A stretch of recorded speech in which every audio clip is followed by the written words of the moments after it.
হযরত ওমর তাকায়া তাকায়া দেখে রে মা বারবার সান্ত্বনা দেয়, বাবা ঘুমাও ঘুমাও ঘুমাও, খাবার রান্না করতেছি, হইলে ডাক দিয়া খাওয়াবো। আবার শুনে আম্মা, ও আম্মা, তুমিও মুসলমান গো আম্মা।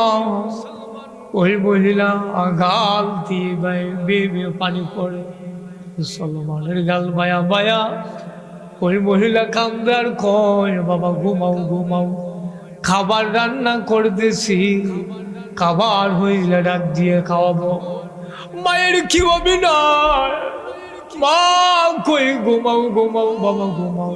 মা ফাতিলা বসাইয়া পানি দিয়া দুইটা পাথর দিয়া রে বাবা ওইটা লারে আর কই বাবা ঘুমাও ঘুমাও, খাবার রান্না করতেছি, হইলে ডাক দিয়া খাওয়াবো।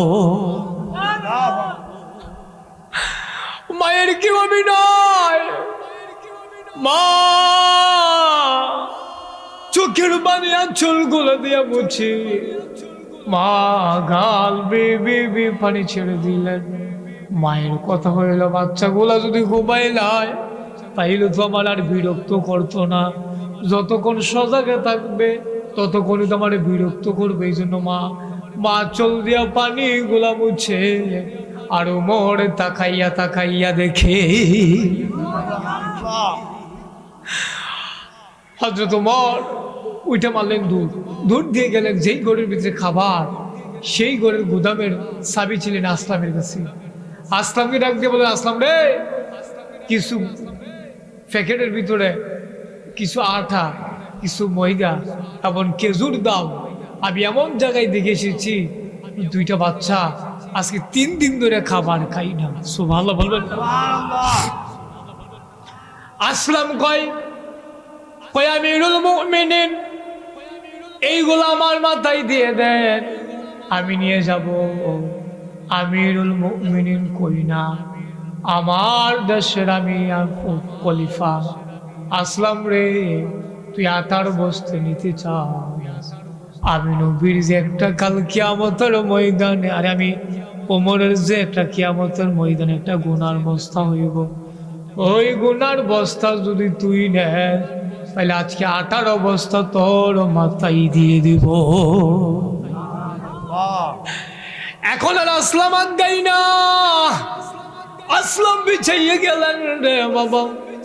আসলাম কই না, আমি নিতে পারবো না।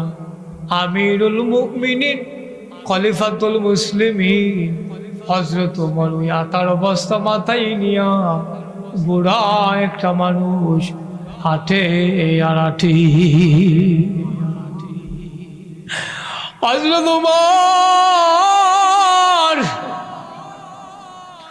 ওই মাথার ভেতরে ওই 18 বস্তা যখন নিয়ে নিলেন ওমর, ওই চাঁদরা দেখতেছে, চাঁদরা আকাশের মেঘমালার মেঘের ভিতর লুকিয়ে গেলেন। আল্লাহর ওই ফেরেশতারা দেখে কই, মাওলা ও মাওলা, এইটা বুঝে দেখার কথা ছিল গো মাওলা। মাওলা গো, কি দেখাইলা গো মাওলা? মুসলমানদের আমির খলিফা বুড়া একটা মানুষ। হযরত ওমর নিজে তো বাঁকা বাঁকা হয়ে আগে, ওমরের মতো মানুষ ওই বস্তা নিয়ে আনে চাঁদরা লুকাইয়া গেলেন। ফেরেশতারা দিকে এলেন, মাওলা গো কি আর দেখাই বাবু মাওলা। এবার ওমর হাঁটতে হাঁটতে ওই মহিলার বাড়ির কিনারায় চলে গেলেন। মহিলার বাড়ির কাছে গিয়ে হযরত ওমর দরজার সামনে দাঁড়িয়ে মহিলার দরজার ভিতরে বাধা দিলেন। ভেতরের দিকে ডাক দিয়ে, কই বাবা তুমি কে, তুমি কোথা থেকে আসছো? সইলা যাও বাবা, সইলা যাও, আমি গরিব মানুষ, আমার কাছে দেবার মতো কিছু নাই রে বাবা। আমি আমার মহিলা বাবা, আমার আপন সন্তান ঘুমিয়ে পড়লেন, খাবারের কারণে দিতে পারি নাই বাবা, চইলা যাও। আমার কাছে খাবার নাই রে বাবা। হযরত ওমর কই আম্মা, ও আম্মা দরজা খুলে দাও গো আম্মা। তাকাইয়া দেখো গো আম্মা কে এসেছে। হযরত ওমর কই মা দরজা খোলো। মহিলা দরজা খুলে দিলেন। ওমর মাথার থেকে আটার বস্তা নামালেন। হযরত ওমর নামানোর পরে ওই মহিলাকে বললেন আম্মা আগুন কে নিভে গেল নাকি? কই হ বাবা নিভে গেল। আবার ডাক দিয়া কই আম্মা আমি আগুন গোলা ধরাই আর আপনি পিঠা গুলো গুল গুল করে বানান। মুসলমান, হযরত ওমরের মতো মানুষ, এত দামি একটা মানুষ, নিভে যাওয়া আগুন ফু দিয়া ধরাই। হযরত ওমর আগুন ধরিয়ে দিলেন। আবার রুটি বানালেন। আবার যখন ওমর ওই রুটি গোলা যখন রে বাবা ওই বাচ্চা গোলার জন্য মুখে নিয়ে দিন, বাচ্চা গোলার হযরত ওমর তাকাইয়া দেখলেন সিল যেমন ভাবে ওই বাচ্চার, ওই দেখবেন মুরগির বাচ্চা যেইভাবে নেই, ওই রুটি গোলা বাচ্চারা দুইটা এমন ভাবে কাড়াকাড়ি করে নেই। মুসলমান, হযরত ওমর চোখের পানি ফালাই দিয়া কয় আম্মা আম্মা আপনি আমাকে মাফ করে দিন আম্মা। ও আম্মা মাফ কইরা দেন, আমি তো খবর নিতে পারি নাই গো আম্মা। আমি 3 দিন ধরে আইছে খানা নাই কিছু নাই গো আম্মা, মাফ কইরা দেন গো আম্মা। মহিলা ডাক দিয়া কয় বাবা বাবা রে এটার নাম হইল ওমর, ঠিক কি না? কি শাসন করে আমরা তারা। আর হযরত ওমরে নিজে এত বড় খলিফা, অত বড় খলিফা হওয়ার পরে আমিরুল মুমিনিন বাড়ি বাড়ি হাঁটতে হাঁটতে যাইতেন, খবর নিতেন কে খায় আর কে খাই না, ঠিক কিনা বলেন? আর আমরা তারা হগিন্নি বিড়ির বিস্কুট হইলে হে বিস্কুটও তারা খাইয়ালা, তারা না দান্দা হইলে কিরম হইছু। আরে বকর আইসি হগিন্নি বিড়ির লেগে বিস্কুট, ঠিক আছে কীর্তি তুই খাইলে কইবি পারেশ্বর বাজারে কি বিস্কুট অভাব আছে, হে বিস্কুট সুইটে সুইটে লইয়া বিড়ি এবার এবিডি খাইব, তুই হে বিডি বিস্কুট খাইয়া বিড়া বই দিছু। এরকম নাদান আছে নাকি নাই? সব জায়গায় বাটফার আর সিটারে বল। তো আল্লাহ তাবারক ওয়া তাআলা যে আমাদেরকে মানুষ বানালেন, আশরাফুল মাখলুকাত করে, মানে আমরা যদি এই আমার আল্লাহর শুকরিয়া যদি আদায় করি, কোনোভাবে কি আল্লাহর শুকরিয়া আদায় করে শেষ করতে পারবো? হ্যাঁ, তারা কি মিটিং দিছে?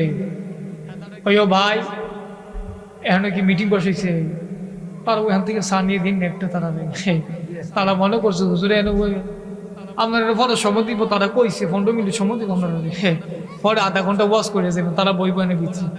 আমিন খন বলেন আলহামদুলিল্লাহ।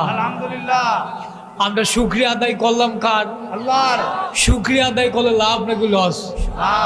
কম নাকি বেশি? প্রমাণ আছে নাকি নাই? মুসলমান, আমার আল্লাহ রাব্বুল আলামিন কুরআনুল কারীমের ভিতরে কত সুন্দর করে আমার আল্লাহ ওয়াজ করে দিলেন। আল্লাহ বলেন লা ইন শাকারতুম লা আযীদান্নাকুম। দুনিয়ার মানুষ শুনো, আমার আল্লাহ রাব্বুল আলামিন যা নিয়ামত দিয়েছে বান্দারে, যা নিয়ামত পেয়েছে, বান্দা যদি ওই নিয়ামত পেয়ে যদি শুকরিয়া আদায় করে, আমার আল্লাহ আমার আল্লাহ ওই শুকরিয়াকে আরো বহুত গুণে আমার আল্লাহ বাড়িয়ে দেন। কোন সুবহানাল্লাহ। আমার আল্লাহ রাব্বুল আলামিন যা বলেন তা করেন নাকি করেন না? করেন। প্রমাণ আছেন নাকি নাই? আমার আল্লাহ কি দুনিয়ার মানুষের মতো নাকি? ও বন্ধু, আমার আল্লাহ রাব্বুল আলামিন কত সুন্দর করে কুরআনুল কারীমের ভিতরে আমার আল্লাহ ওয়াজ করে দিলেন। আল্লাহ বলেন সূরা বুরুজের ভিতরে আল্লাহ বলেন ফাআলুল লিমা ইউরিদ। আমার আল্লাহ এমন আল্লাহ রে, যা মন চাই ওই কাজটাকে আমার আল্লাহ আরো বেশি বেশি করে দেন। কোন সুবহানাল্লাহ। আবার শুনুন মুসলমান বন্ধু, শুনো, আমার আল্লাহ রাব্বুল আলামিন যা বলেন তা করেন।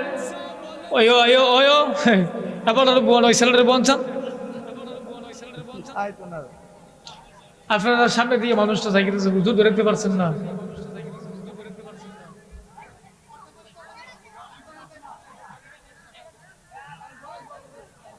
আপনি এইভাবে কেঁপতেছেন কি নেই? সমস্যা থাকবে এইসব পোলাপান যেই বয়স আধা ঘন্টা পর ধরে রাখতে পারে, 1 ঘন্টা ধরে রাখতে পারে। আমিন কোন, জোরে কোন আমিন। বন্ধুগণ, আল্লাহ তাবারক ওয়া তাআলা তাহলে প্রমাণ হয়ে গেল দুনিয়ার মানুষ যা বলে তার লড়ছড় আছে, কিন্তু আল্লাহর কি নাই?